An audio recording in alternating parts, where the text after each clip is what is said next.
जय श्री हरि, जय सत्यनारायण भगवान की। प्रिय भक्तजनों, आज का दिन है भादो मास की पावन पूर्णिमा। ये दिन अत्यंत शुभ और कल्याणकारी माना जाता है। शास्त्रों में कहा गया है कि इस दिन भगवान विष्णु के सत्यनारायण रूप की पूजा करने से सभी कष्ट दूर होते हैं और घर में सुख समृद्धि आती है। भादो पूर्णिमा को व्रत और कथा का विशेष महत्व है। भक्तजन इस दिन व्रत रखकर संध्या समय सत्यनारायण भगवान की पूजा और कथा श्रवण करते हैं।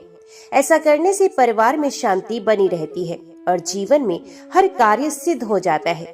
इस दिन दान पुण्य का भी बड़ा महत्व है। गरीब, ब्राह्मण और जरूरतमंद को अन्न, वस्त्र और दीप दान करने से पाप नष्ट होते हैं और पुण्य की वृद्धि होती है। भादो पूर्णिमा की रात को चंद्रमा की शीतल चांदनी में भगवान विष्णु का ध्यान करने से मन को शांति, बुद्धि को स्थिरता और हृदय को पवित्रता मिलती है। तो आइए हम सब मिलकर इस पावन अवसर पर भगवान सत्यनारायण की पूजा करें और प्रार्थना करें कि हमारे जीवन में सुख, शांति और समृद्धि का वास हो। तो प्रिय भक्तजनों, आप सभी को भादो पूर्णिमा व्रत की हार्दिक शुभकामनाएं। तो चलिए शुरू करते हैं भादो पूर्णिमा की पावन कथा। पुराने समय की बात है। एक छोटे से गांव में एक ब्राह्मण परिवार रहता था। वह ब्राह्मण अत्यंत श्रद्धालु, सत्यवादी और धर्मपरायण था, परंतु उसकी आर्थिक स्थिति बहुत कमजोर थी।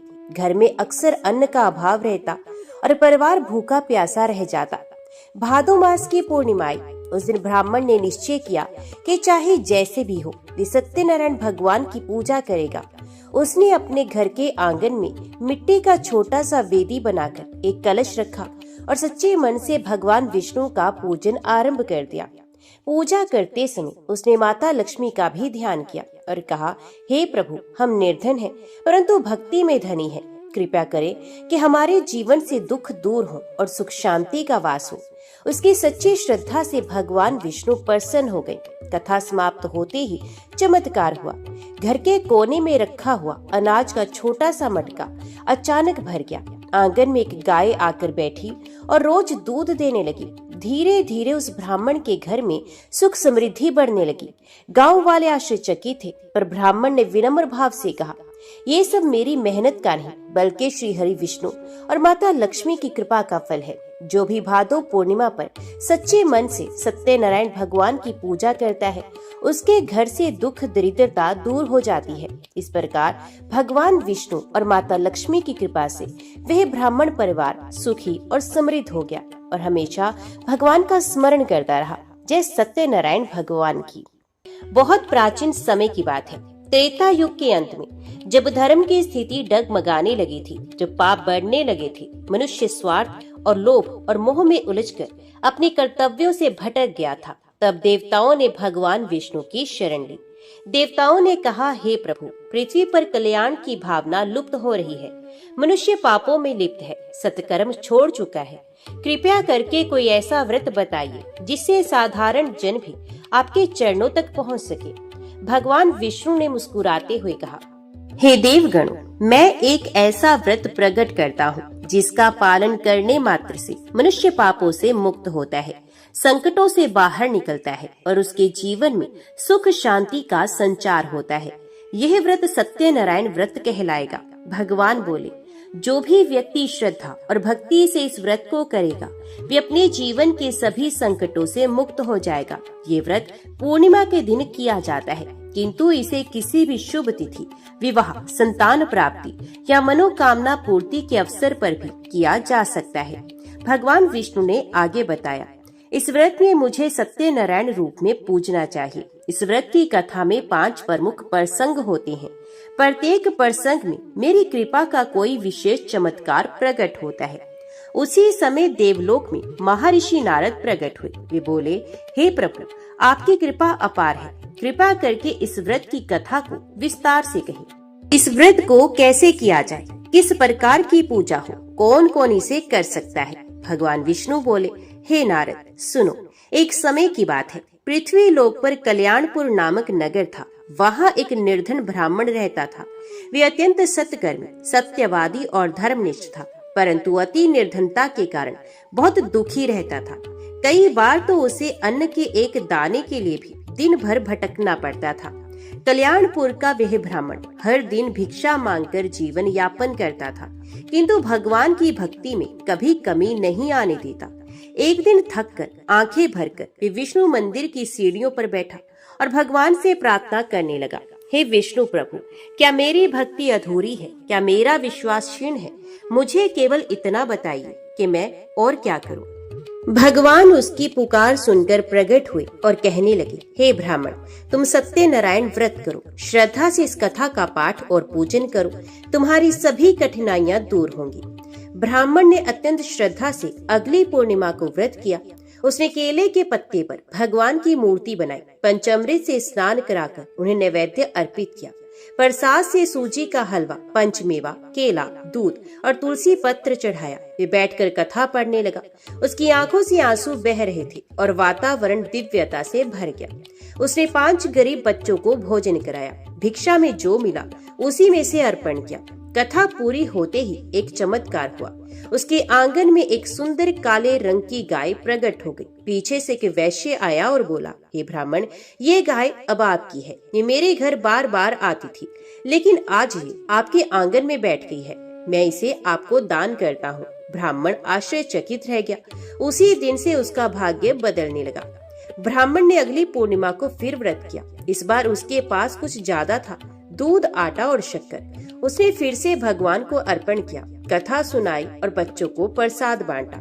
उस रात सपने में भगवान विष्णु ने उसे दर्शन दिए और कहा, हे ब्राह्मण, तुम्हारी श्रद्धा से मैं प्रसन्न हूँ। अब तुम दूसरों को भी इस व्रत की विधि बताओ, जिससे अधिक से अधिक लोग इसका लाभ ले सके। ब्राह्मण ने अगले दिन नगर में घूमकर ये कथा सबको सुनाई। पहले जो लोग उसे तिरस्कार से देखते थे, अब चरण स्पर्श करने लगे। यह व्रत इतना प्रभावी हुआ कि उसकी ख्याति राजमहलों तक पहुंची। राजा चंद्रसेन, एक समृद्ध व्यापारी और एक लकड़हारा, तीनों ने इस व्रत को अलग अलग समय पर किया और उनके जीवन में अद्भुत परिवर्तन आए। भगवान ने दिखाया कि कोई राजा हो या रंग, यदि वे श्रद्धा से ये व्रत करे तो उसकी सारी विपत्तियां दूर हो सकती हैं। कोई मंत्र नहीं आता, कोई बात नहीं, धन नहीं है, केवल एक केला, थोड़ा सा हलवा और आस्था काफी है। संस्कृत नहीं आती, कथा का भाव पढ़ो, श्रद्धा से सुनो, वही पर्याप्त है। भगवान सत्यनारायण के व्रत में केवल एक चीज चाहिए, सच्ची श्रद्धा और विश्वास।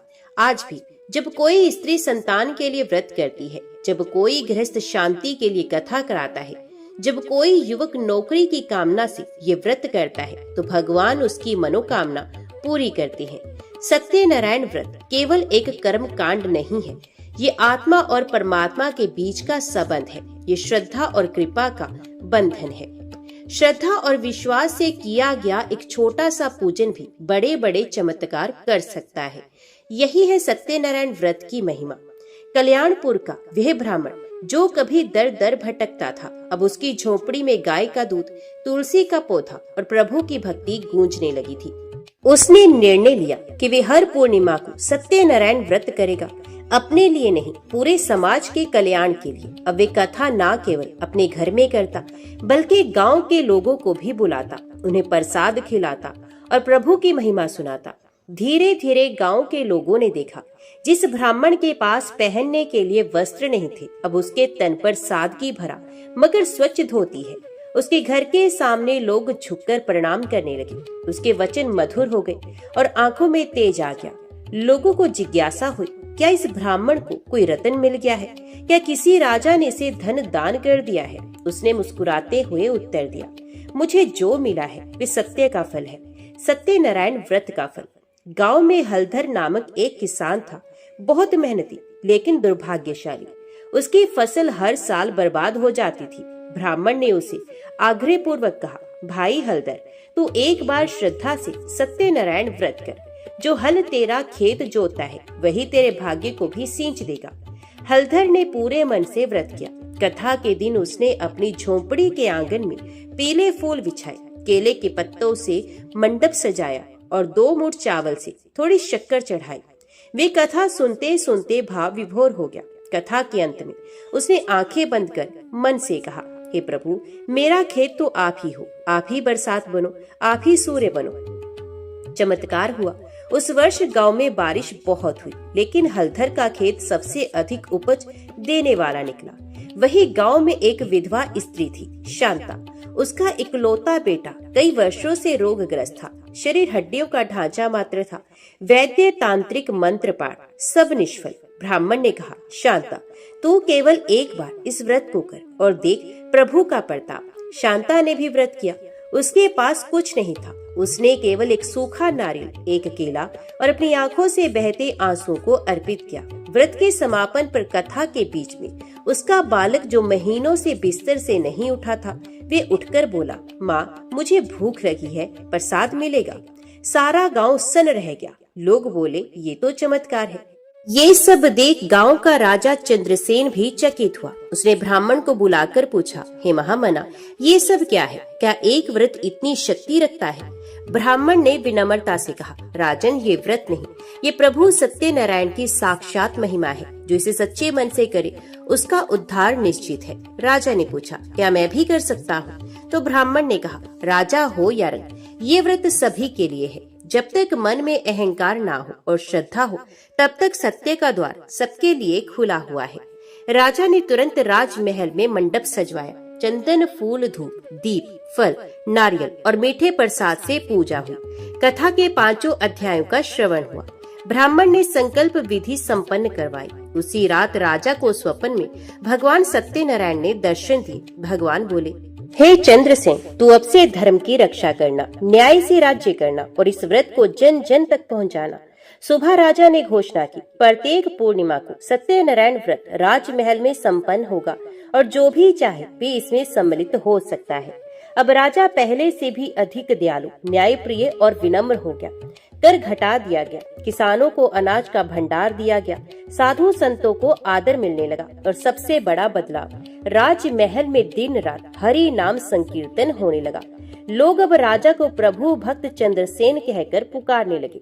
राजा और ब्राह्मण के प्रयासों से सत्यनारायण व्रत की महिमा आसपास के सभी गांव में फैल गई। हर पूर्णिमा को महिलाएं व्रत करती, संतान सुख मांगती, व्यापारी समृद्धि की कामना करते, किसान अच्छी फसल के लिए पूजन करते और वृद्धजन मोक्ष हेतु कथा सुनते। अब लोगों के मन में भय नहीं, केवल श्रद्धा थी। उनके जीवन में दुख तो थे, पर उन दुखों को सहने की शक्ति भी आ गई थी।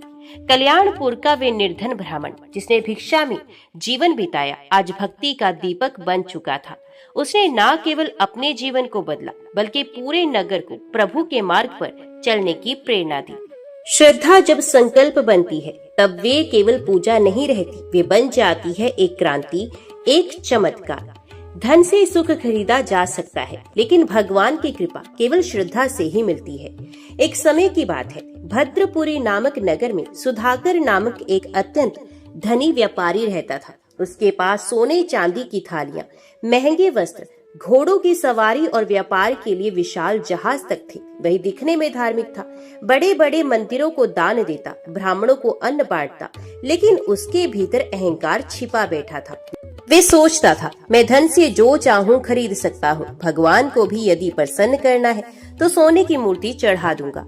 एक दिन नगर में व्रत की चर्चा सुनकर सुधाकर के मन में विचार आया, चलो देख ही लेते हैं ये सत्यनारायण व्रत क्या होता है, शायद ये भी एक व्यापार ही हो। उसे एक ब्राह्मण ने आमंत्रित किया। उसने पूछा, क्या मिलेगा इसमें, कितने लाभ का सौदा है? ब्राह्मण ने केवल मुस्कुराकर कहा, श्रद्धा से कथा सुनो, बाकी सब अपने आप मिलेगा। सुधाकर कथा में तो आया, पर उसका मन वहाँ नहीं था। जब ब्राह्मण भगवान का नाम लेता, तब वे सोने चांदी के हिसाब सोचता। जब कथा में भक्ति की बात आती, तो वे उबासी लेता। प्रसाद आया तो उसने सोने की थाली में रखा और बोला, ये सादा सा हलवा, इससे क्या भगवान प्रसन्न होंगे? ब्राह्मण ने शांत भाव से कहा, प्रसाद स्वाद से नहीं, श्रद्धा से अर्पित होता है। सुधाकर ने व्रत किया, लेकिन केवल औपचारिकता से। कुछ दिन के बाद सुधाकर समुद्र व्यापार के लिए निकला। उसने बड़े जहाज में बहुमूल्य वस्तुएं लादी, रत्न, रेशम, मसाले और सोना। किनारे से विदा लेते समय उसकी पत्नी ने कहा, स्वामी, आप भगवान को याद करते रहें, व्रत का फल तभी मिलेगा। सुधाकर ने हंसते हुए कहा, मैं व्यापार के देवता को जानता हूँ, लाभ बाकी सब भावनाएं हैं, लेकिन भगवान को ये अपमान स्वीकार नहीं हुआ। 4 दिन बाद जब जहाज गहरे समुद्र में पहुंचा, एक भयंकर तूफान उठा। आकाश बिजली से गड़गड़ाया, हवाएं झनझनाने लगी और जहाज की पतवार टूट गई। नाविक चिल्लाने लगे, प्रभु को स्मरण करो, केवल वही बचा सकते हैं। लेकिन सुधाकर ने कहा, जल्दी से खजाना बचाओ, भगवान नहीं रस्सियां देखो। अंततः जहाज डूब ही गया। कुछ नाविक तैरकर किनारे पहुंचे। सुधाकर को विदेशी सैनिकों ने पकड़ लिया। उसके पास कोई प्रमाण नहीं था कि वे व्यापारी है। उसे चोर समझकर जेल में डाल दिया गया। वहाँ न रेशम था, न गद्देदार बिस्तर, न मीठा भोजन, केवल एक कोना, कड़ा भोजन और सन्नाटा। रात में सुधाकर फूट फूट कर रोने लगा। उसी रात सुधाकर को स्वप्न में भगवान सत्यनारायण के दर्शन हुए। भगवान ने कहा, सुधाकर, तूने व्रत को मजाक समझा, श्रद्धा नहीं अहंकार लाया। अब पछताओ और हृदय से पुकारो, मैं तुम्हें मुक्त करूंगा। सुबह होते ही सुधाकर ने पहली बार मन से प्रार्थना की और कहा, हे प्रभु, मुझे क्षमा कर दो, मैं केवल आपका हूँ। मेरा धन, व्यापार, अहंकार सब व्यर्थ है। चमत्कार हुआ। उसी दिन नगर का राजा जेल निरीक्षण पर आया। सुधाकर को देखकर उसे कुछ स्मरण हुआ। क्या ये वही प्रसिद्ध व्यापारी है? जांच हुई, सब स्पष्ट हुआ। राजा ने माफी मांगी और उसे सम्मान से छोड़ दिया। सुधाकर जब घर पहुंचा, उसकी पत्नी ने कहा, प्रभु की कृपा से ही तुम लौटे हो। अब नए भाव से सत्यनारायण व्रत करें। सुधाकर ने बड़ी श्रद्धा से व्रत किया। इस बार कोई चांदी की थाली नहीं, कोई रत्न नहीं था, केवल एक मिट्टी की मूर्ति, थोड़ी सी मिठाई और एक सच्चा दिल। उसने कथा पूरी की, दीनहीन लोगों को प्रसाद बांटा और प्रण किया, अब मैं व्यापार नहीं सेवा करूंगा, धन नहीं धर्म कमाऊंगा।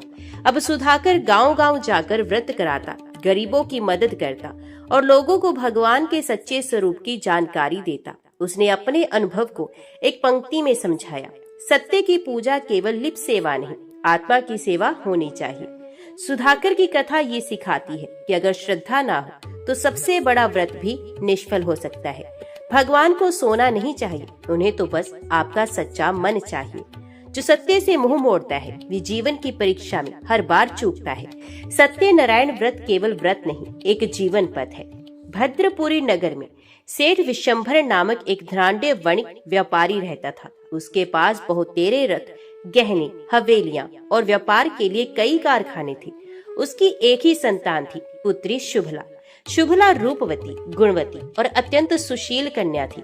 विशंभर ने बेटी की हर इच्छा पूरी की थी, पर उसे धार्मिक भाव की शिक्षा नहीं दी थी। उसका मानना था, इन व्रतों और कथा पूजन से क्या होता है, मेहनत और पैसा यही भगवान है। शुभला की माँ, जो अत्यंत धार्मिक थी, पुत्री को गुपचुप सत्यनारायण व्रत की कथा सुनाया करती थी। शुभला की आंखों में प्रभु के प्रति भक्ति के आंसू होते। वे धीरे धीरे तुलसी सेवा, दीप प्रज्वलन और नाम स्मरण में रुचि लेने लगी। पर उसके पिता को ये सब व्यर्थ सा प्रतीत होता। वे कहता, बेटी ये पुरानी बातें छोड़ो, विवाह की उम्र हो गई है, अच्छे सेठों की नजर तुम्हारे रूप पर है। कुछ समय बाद शुभला का विवाह एक प्रतिष्ठित परिवार में तय हो गया। विवाह के शुभ अवसर पर एक ब्राह्मण सेठ के पास आया और बोला, हे वणिक, अपनी कन्या के विवाह में सत्यनारायण व्रत अवश्य कराइए। जीवन की नींव सत्य से ही मजबूत होती है। सेठ हंसते हुए बोला, क्या अब विवाह भी भगवान के भरोसे हो? पंडित जी, आप केवल दक्षिणा ले जाइए। ब्राह्मण दुखी होकर लौट गया। शुभला का विवाह धूमधाम से हुआ। नगाड़े बजे, बारात नाची, आकाश से पुष्प वृष्टि जैसी प्रतीत हुई। पर जैसे ही दूल्हा दुल्हन 7 फेरे लेकर बाहर निकले, एक भीषण आंधी आई और विवाह मंडप का एक स्तंभ गिर पड़ा। किसी को चोट तो नहीं लगी, पर सभी चौंक गए। बुजुर्गों ने कहा, ये कुछ संकेत है, विवाह में कोई शुभ कर्म अधूरा रह गया है। विवाह के बाद वर और उसके पिता व्यापार हेतु दूसरे नगर रवाना हुए। वहां पहुंचते ही उनका सामान चोरी हो गया, तो स्थानीय लोगों ने उन्हें चोरी के शक में पकड़ लिया। नगर के राजा के समक्ष जब वे प्रस्तुत किए गए, तो उनके पास कोई पहचान पत्र नहीं था। राजा ने आदेश दिया, दोनों को बंदी गृह में डाल दो, जब तक सत्य सिद्ध ना हो यहीं रहें। उधर शुभला को जब इस बात की जानकारी मिली तो वे व्याकुल हो गई। उसने माँ से पूछा, क्या हमसे कोई दोष हुआ है? माँ, क्या हमने कोई व्रत अधूरा छोड़ दिया है? माँ की आंखों में आंसू थे। उसने कहा, बेटी, तेरे पिता ने सत्यनारायण व्रत को तुच्छ समझा, वही भूल अब हमारे सामने संकट बनकर आई है। शुभला ने प्रण किया, मैं आज ही व्रत करूंगी सच्चे मन से, भले ही पिता ने ना किया हो, मैं प्रभु की शरण में जाऊंगी। शुभला ने गंगा जल से स्नान किया, हाथ में पुष्प लेकर संकल्प किया और पूजन प्रारंभ किया। उसने केले के पत्तों पर भगवान की प्रतिमा बनाई, पंचामृत से स्नान कराया और शुद्ध मन से हलवा प्रसाद बनाया। कथा के 5 अध्यायों को ध्यान पूर्वक सुना और बोला, हे प्रभु, आप सत्य हैं, आप ही मेरे जीवन के साक्षी बनो, मेरा सुहाग बचा लीजिए। उसने तुलसी पत्र चढ़ाया और आंखें मूंदकर नाम स्मरण में लीन हो गई। उसी रात नगर के राजा को स्वप्न में भगवान सत्यनारायण ने दर्शन दिए। भगवान ने कहा, राजन, जो 2 पुरुष बंदी गृह में हैं, वे निर्दोष हैं। उनके घर की कन्या ने मेरा व्रत कर मुझे प्रसन्न किया है, तो उन्हें मुक्त कर दी। राजा प्रातः काल स्वयं बंदी गृह गया, क्षमा मांगी और दोनों को सम्मान सहित विदा किया। जब वर और उसके पिता घर लौटे, शुभला ने प्रभु को कृतज्ञता से प्रणाम किया। सेठ विशंबर ये सब देख स्तब्ध था, उसकी आंखों से अश्रुधारा बहने लगी। उसने अपनी कन्या से कहा, बेटी, तूने मेरी आंखें खोल दी। आज समझ में आया कि श्रद्धा और सत्य से बड़ा कोई धन नहीं। मैं अब से प्रत्येक पूर्णिमा को सत्यनारायण व्रत करूंगा। सेठ ने अपने व्यापारिक संपर्कों में ये कथा फैलानी शुरू की। अब सेठों के व्यापारिक मेलों में भी सत्यनारायण व्रत कराया जाता। कन्याएं विवाह से पूर्व ये व्रत अवश्य करती। भक्ति और श्रद्धा ने फिर से नगर में प्रकाश भर दिया।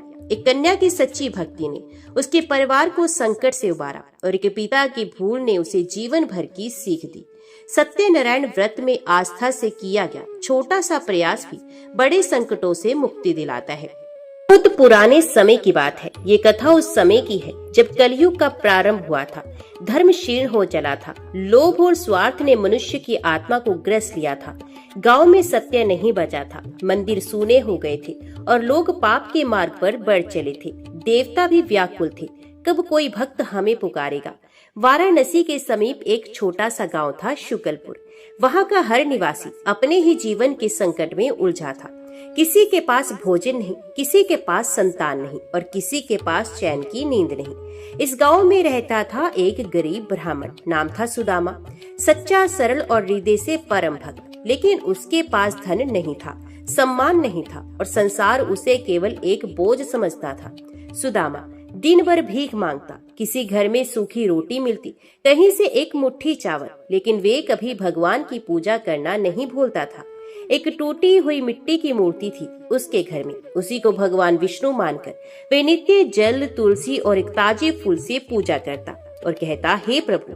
वे हर दिन कहता, मैं निर्धन हूँ, परंतु मेरी भक्ति सच्ची है, क्या कभी आपकी कृपा होगी। उसकी पत्नी भवानी भी एक पतिव्रता स्त्री थी, परंतु अब वे भी थक चुकी थी। भूख, बीमारी और उपेक्षा से उसका तन क्षीण हो गया था। क्या केवल पूजा से पेट भरता है स्वामी, ये कभी कभी पूछ बैठती। एक दिन जब सुदामा घर नहीं लौटा, भवानी रोने लगी। तभी वे एक दिव्य पुरुष के रूप में स्वयं सत्यनारायण भगवान साधु रूप में प्रकट हुए। वे बोले, माँ, तुम्हारी पीड़ा मैं जानता हूँ, परंतु क्या तुम चाहती हो तो अपने जीवन को बदल सकती हो। भवानी चौंकी, आप कौन हैं? मैं वे हूँ जिसे तुम हर दिन सूखे चावल से पूछते हो। मैं सत्यनारायण हूँ। यदि तुम्हारा पति मेरा व्रत करे और तुम लोग श्रद्धा से कथा कहो तो तुम्हारा भाग्य बदल सकता है। भवानी नतमस्तक हुई, प्रभु हमें व्रत की विधि बताइए। भगवान ने उसे बताया कि पूर्णिमा के दिन श्रद्धा से व्रत रखो, पंचामृत से पूजन करो, प्रसाद में हलवा या सूजी का भोग लगाओ, तुलसी पत्र अर्पण करो और फिर कथा कहो। जो सुनता है, जो कहता है, दोनों को पुण्य मिलता है। कथा में मेरे नाम का स्मरण करना, मेरे स्वरूप की महिमा बताना और प्रसाद को सब में बांटना, तब मैं सदा तुम्हारे साथ रहूंगा। और तभी भगवान अंतर ध्यान हुई। सुदामा लौटे तो भवानी ने सब बताया। उन्हें तुरंत प्रण किया, इस पूर्णिमा को मैं सत्यनारायण व्रत रखूंगा। अगली पूर्णिमा को सुदामा ने व्रत किया। पड़ोस से कुछ फल लिए, पानी में स्नान किया और फिर मिट्टी के दीपक जलाए। एक झोपड़ी में झुके हुए स्वर में उसने सत्यनारायण की कथा सुनाई। पहली बार उस गांव में कोई भगवान का नाम ले रहा था। उसी रात गांव में अचानक से वर्षा हुई। महीनों से सूखा पड़ा था, खेतों में हरियाली लौट आई और सुदामा के घर के बाहर किसी ने 2 बोरी अनाज रख दिया। भवानी चौंकी, ये कैसे हुआ? सुदामा मुस्कुराए, ये सत्यनारायण की पहली कृपा है। शुक्लपुर की हवाओं में अब भक्ति की गूंज थी। लोग पूछने लगे, सुदामा हमें भी बताओ, ये व्रत क्या है, ये कथा क्या है? और सुदामा ने उत्तर दिया, ये सत्य की कथा है, सत्यनारायण की। जो भी व्रत करता है भगवान उसे दुखों से मुक्त करते हैं। जो भक्त श्रद्धा से सत्यनारायण भगवान की कथा सुनते हैं उनके सभी संकट कटते हैं और सुख समृद्धि का वास होता है। जय सत्यनारायण भगवान की।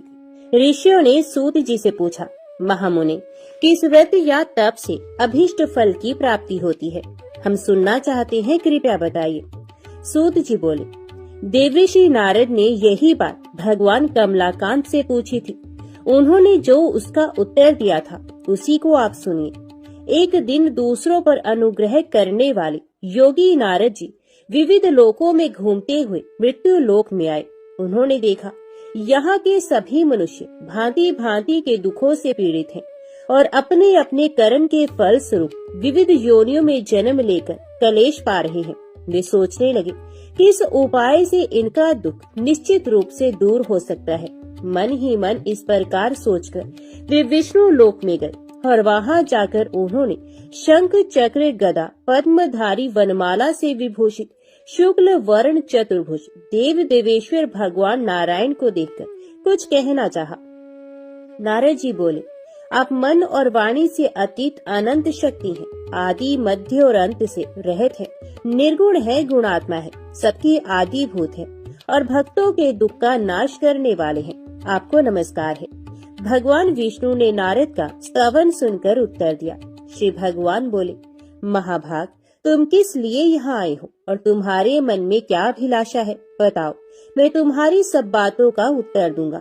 नारद जी बोले, मृत्यु लोक में मनुष्य पाप कर्म वश विविध योनियों में जन्म लेकर नाना प्रकार से कलेश पा रहे हैं और अपने अपने पापों का फल भोग रहे हैं।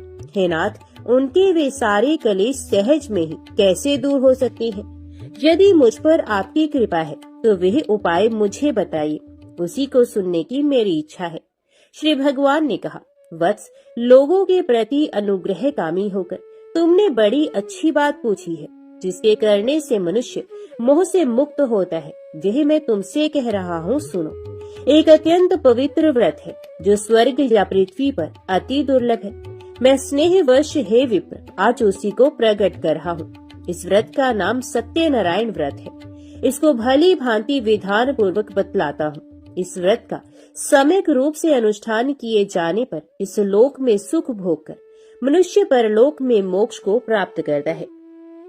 भगवान की इस बात को सुनकर नारद जी ने फिर कहा, इस व्रत का क्या फल है, इसकी क्या विधि है और किसने ये व्रत किया था तथा कब किया था, ये सब विस्तार पूर्वक बतलाइए। श्री भगवान बोले, इस व्रत से दुख शोक आदि का नाश होता है, धन धान्य की वृद्धि होती है और यह व्रत सौभाग्य संतति तथा सर्वत्र विजय प्रदान करता है। मनुष्य भक्ति श्रद्धा के साथ जिस किसी दिन ये व्रत कर सकता है, परंतु सत्यनारायण देव निशामुख अर्थात संध्या के समय पूजे जाने पर संतुष्ट होती है। धर्म परायण मनुष्य ब्राह्मण और बंधु बांधवों के साथ यह व्रत करे, भक्ति के द्वारा भोग लगाए। भोग उत्तम पदार्थों का होना चाहिए। भोग सवा के हिसाब से, जैसे कि सवा छटाक, सवा पाव, सवा सेर आदि होना चाहिए। केला, घी, दूध, गेहूं, गेहूं काटा ना मिलने पर चावल काटा और चीनी अथवा गुड़ का भोग लगाना चाहिए। ये सभी चीजें परिमाण में सवा के हिसाब से होनी चाहिए और सबको एकत्रित कर निवेदन करना चाहिए। तदंतर घर के लोगों के साथ कथा सुनकर ब्राह्मण को दक्षिणा देनी चाहिए। इसके बाद ब्राह्मणों को प्रसाद खिलाकर अपने बंधु बांधवों के साथ भक्ति पूर्वक स्वयं प्रसाद ग्रहण करना चाहिए और भगवान के सामने प्रेम प्रवश होकर नाचना और गाना चाहिए। इसके बाद स्तुति करके सत्यनारायण भगवान का स्मरण करते हुए घर जाना चाहिए। इस प्रकार करने पर मनुष्य को निश्चय ही मनोवांछित फल प्राप्त होगा। विशेषकर इस कलयुग में तो सत्यनारायण व्रत के अतिरिक्त पृथ्वी पर अभिष्ट सिद्धि का और कोई उपाय ही नहीं है। पूर्व काल में एक ब्राह्मण इस व्रत को करके कृत्य हो गए थे। अब उनकी कथा कहता हूँ। काशीपुर ग्राम में एक निर्धन ब्राह्मण रहते थे।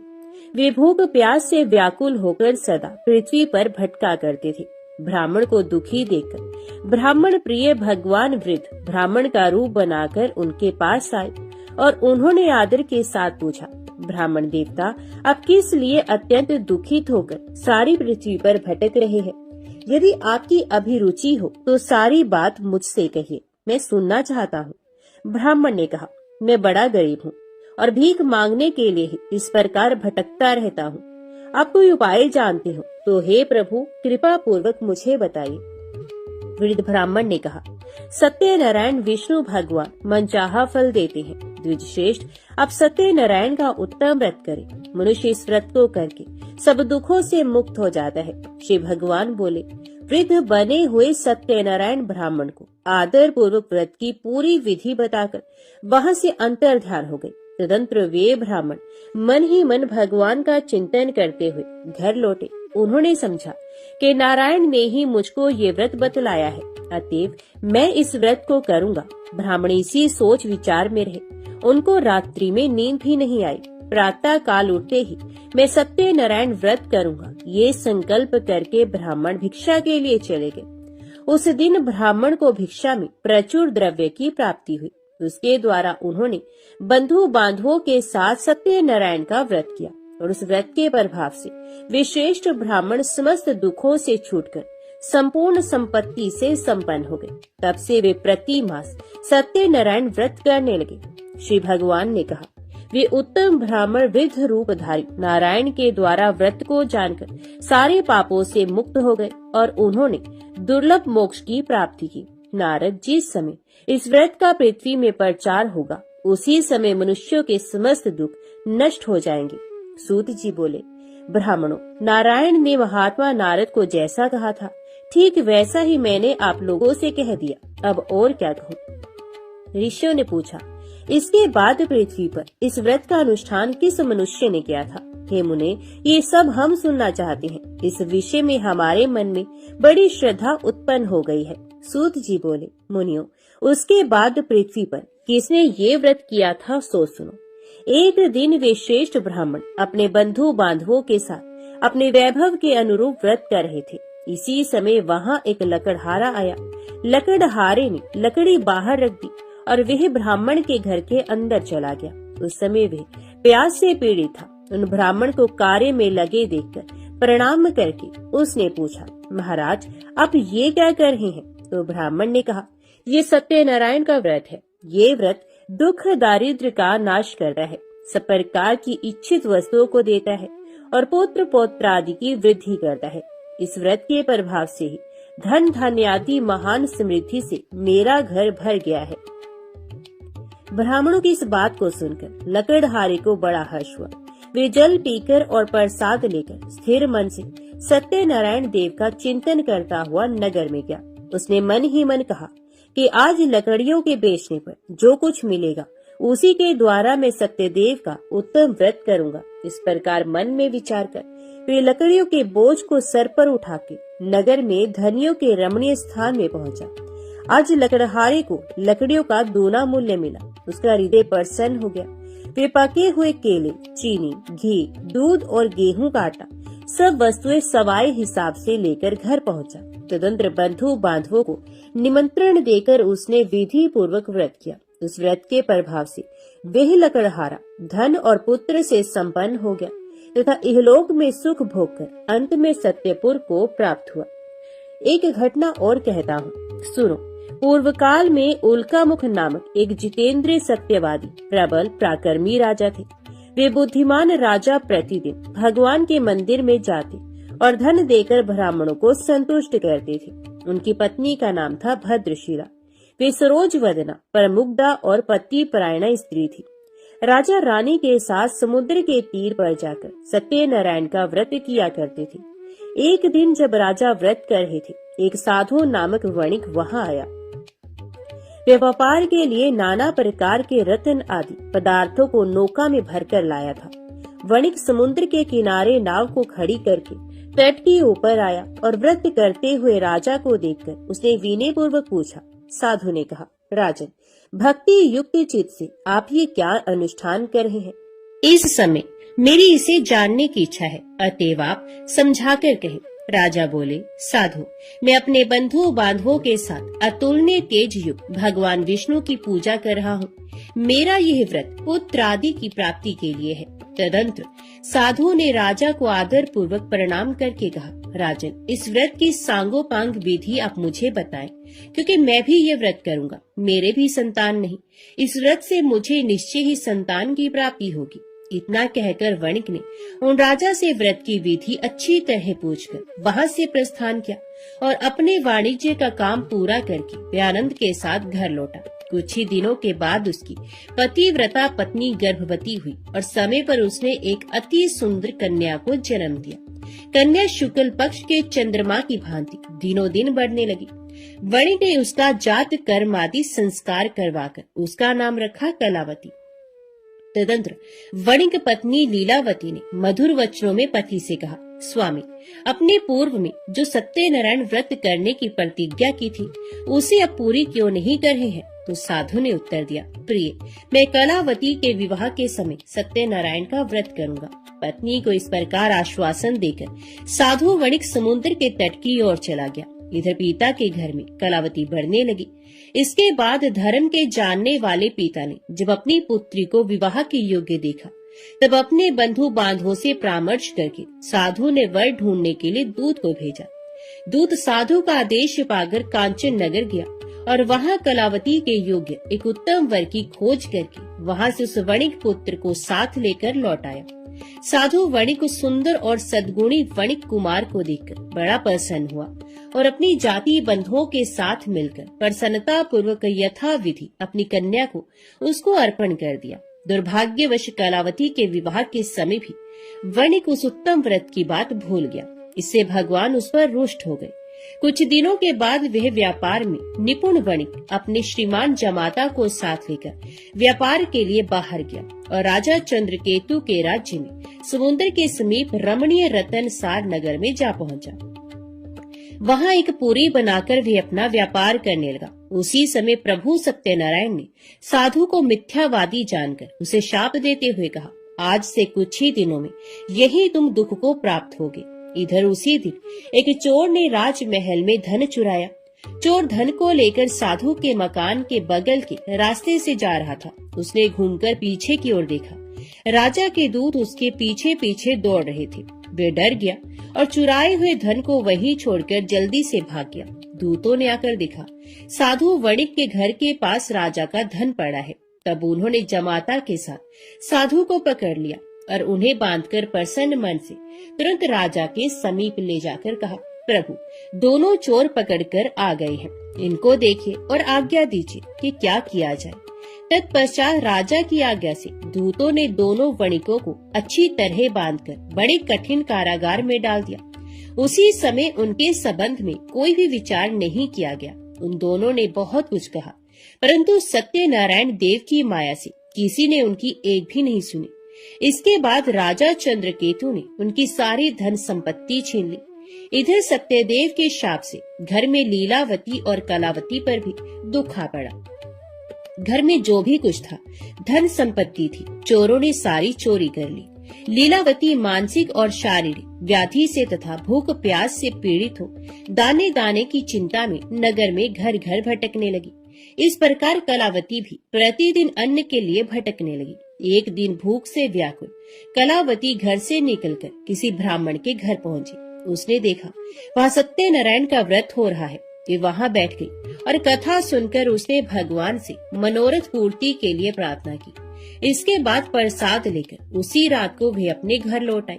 लीलावती ने कन्या को बहुत डांट कर कहा, बेटी, तू इतनी रात तक कहाँ थी? तेरे मन में क्या है? तो कलावती ने उत्तर दिया, माता, ब्राह्मण के घर सत्यनारायण भगवान का व्रत है, मैं उसी को देख रही थी। सत्यनारायण का व्रत मनोरथ पूर्ण करने वाला है। कन्या की ये बात सुनकर लीलावती व्रत करने को तैयार हुई और उस साधु पत्नी ने अपने सुहृद बंधुओं के साथ सत्यनारायण व्रत किया। मेरे स्वामी और जमाता शीघ्र घर लौट आए। सत्यनारायण देव से उसने बार बार इस वर के लिए प्रार्थना की और कहा, प्रभु, मेरे पति और दामाद का अपराध क्षमा कीजिए। वणिक पत्नी के व्रत से प्रभु सत्यनारायण प्रसन्न हो गए और उन्होंने श्रेष्ठ राजा चंद्रकेतु को स्वप्न में दर्शन देकर कहा, राजन, सवेरा होते ही दोनों वणिकों को छोड़ देना और उनका जो धन छीना है उसे दोगुना उन्हें दे देना, नहीं तो मैं राज्य, धन और पुत्र के साथ तुम्हारा विनाश कर दूंगा। राजा को इतना कहकर प्रभु अंतर्ध्यान हो गए। प्रातः काल होते ही राजा सभा में गए और स्वजनों के साथ वहां बैठकर उन्होंने दूतों को आज्ञा दी कि अभी जाकर दोनों बंदी महाजनों को तुरंत कैद से छोड़ दो। राजा की आज्ञा पाकर दूतों ने दोनों महाजनों को मुक्त कर दिया और उन्हें साथ लेकर विनय पूर्वक राजा से कहा, दोनों वणिकों की हथकड़ी बेड़ी खोलकर हम उन्हें यहाँ ले आए हैं। इसी समय उन दोनों के मन में पुरानी बात का स्मरण हुआ और भगवान सत्यनारायण की महिमा को याद करके वे विस्मय और भय से विवल हो गए। उन्होंने राजा चंद्रकेतु को प्रणाम किया। राजा ने भी उनको देखकर आदर पूर्वक कहा, देवार, तुम्हें ये महान कष्ट भोगना पड़ा, अब तुम्हें कोई भय नहीं, तुम मुक्त हो, जाओ शोर करा लो। तदंतर श्रीमान राजा चंद्रकेतु ने सोने और रत्नों से बने हुए गहनों के द्वारा दोनों वणिकों को अलंकृत किया।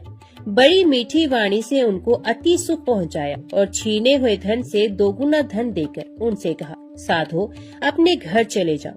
साधु ने राजा को प्रणाम करके कहा, आपकी कृपा से मैं घर जाने में समर्थ हो सका हूँ। उस समय साधुओं ने मंगलाचार करते हुए यात्रा की, ब्राह्मणों को धन का दान किया और अपने नगर की ओर दोनों चले गए। कुछ ही दूर आगे बढ़ने पर प्रभु सत्यनारायण ने दंडी की वेश में आकर उनसे पूछा, बताओ तो तुम्हारी नाव में क्या है? तो महाजन ने परमत से होकर बड़ी अवहेलना के साथ हंसी उड़ाते हुए कहा, दंडी क्यों पूछ रहे हो?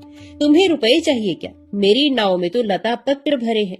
दंडी के वेश में आए हुए भगवान सत्यनारायण ने साधु के निष्ठुर वचन सुनकर कहा, तुम्हारे वचन सत्य हो। और ये कहकर वे तुरंत वहां से चले गए।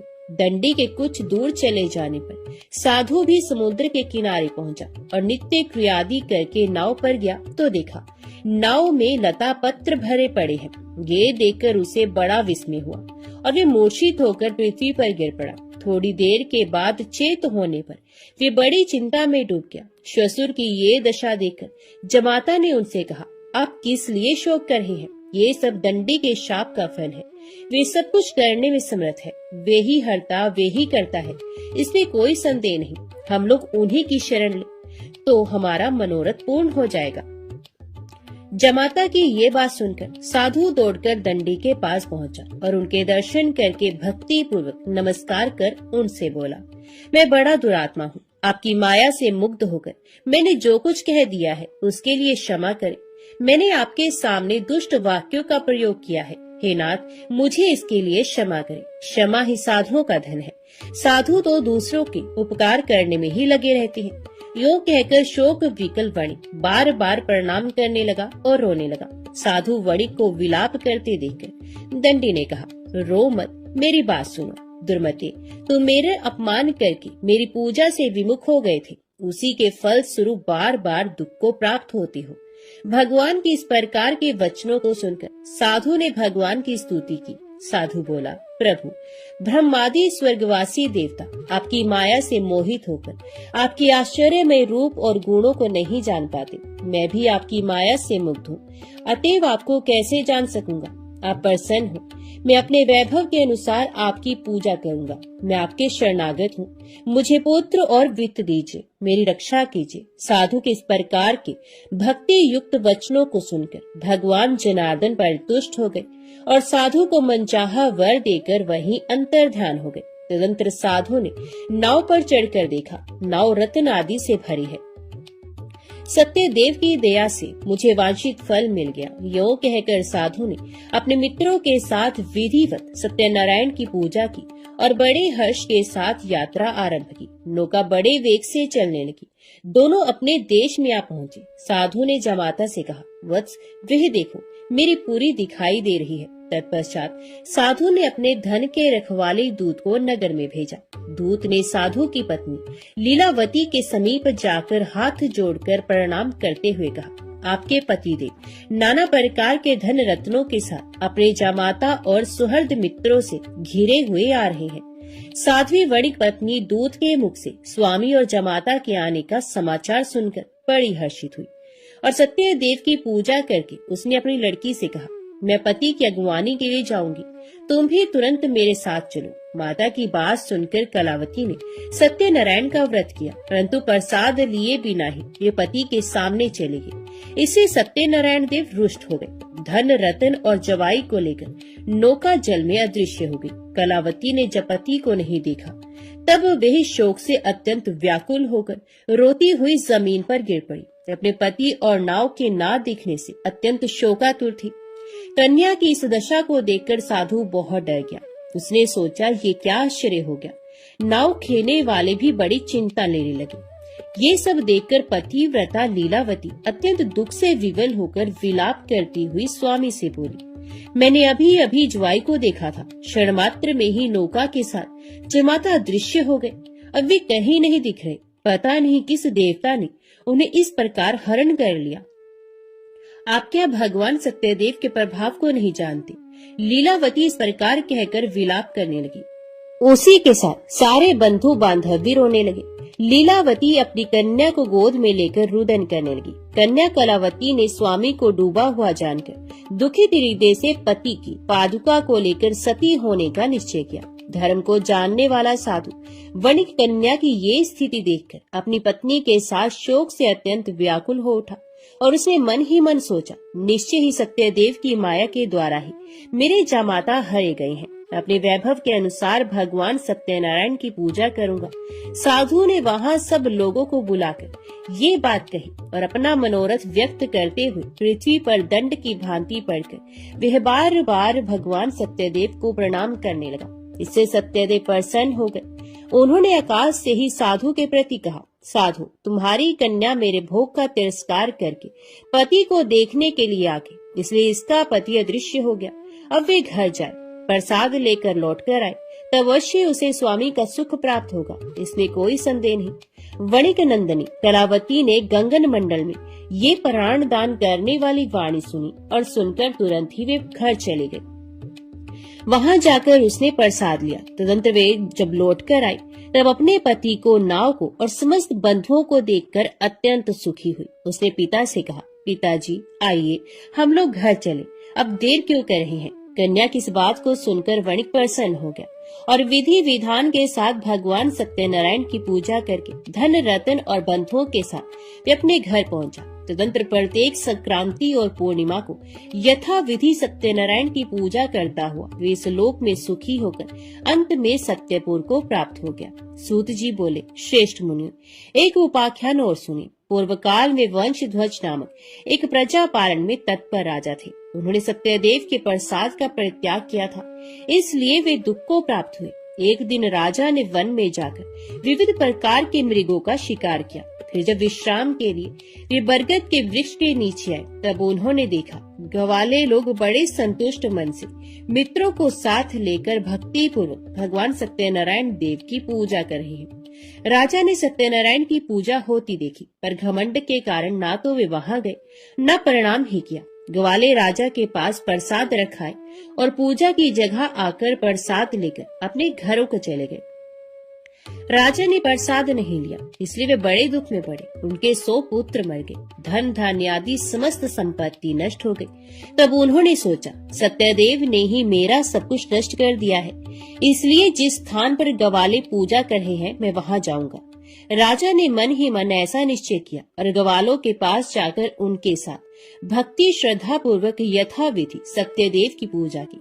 तब सत्यदेव की कृपा से वे धन पुत्रादि से संपन्न हो गए और इस लोक में सुख भोग कर अंत में विष्णुपुर में जा पहुँचे। जो मनुष्य परम दुर्लभ सत्यनारायण व्रत का आचरण करता है, भुक्ति मुक्ति दायिनी इस पवित्र कथा का श्रवण करता है, वे भगवान सत्यदेव के प्रसाद से धन धान्य आदि समृद्धि को प्राप्त होता है। इसे दृढ़ धन पाता है, बंधी बंधन से छूटता है, भयभीत भय से छुटकारा पाता है और मनुष्य इस लोक में मनोवांछित फल को पाकर अंत में सत्यपुर में गमन करता है। यही सत्य है, इसमें संदेह नहीं है। ब्राह्मणों, आप लोगों को मैंने श्री सत्यनारायण व्रत कथा सुनाई। ये व्रत को आचरण करके मनुष्य सारे दुखों से छूट जाता है। कलिकाल में सत्य पूजा महान फल देने वाली है। इन देव को कोई सत्यनारायण कहते हैं और कोई कोई सत्यदेव कहते हैं। ये नाना रूप धारण करके सबके मनोरथ को प्रदान करते हैं। ये सनातन सत्यदेव कलयुग में सत्य व्रत के रूप में अवतीर्ण होंगे। श्रेष्ठ मुनियों, जो मनुष्य नित्य इसका पाठ या श्रवण करता है, सत्य देव के प्रसाद से उसके सारे पाप नष्ट हो जाते हैं। तो अब प्रेम से बोलो, श्री सत्यनारायण भगवान की जय।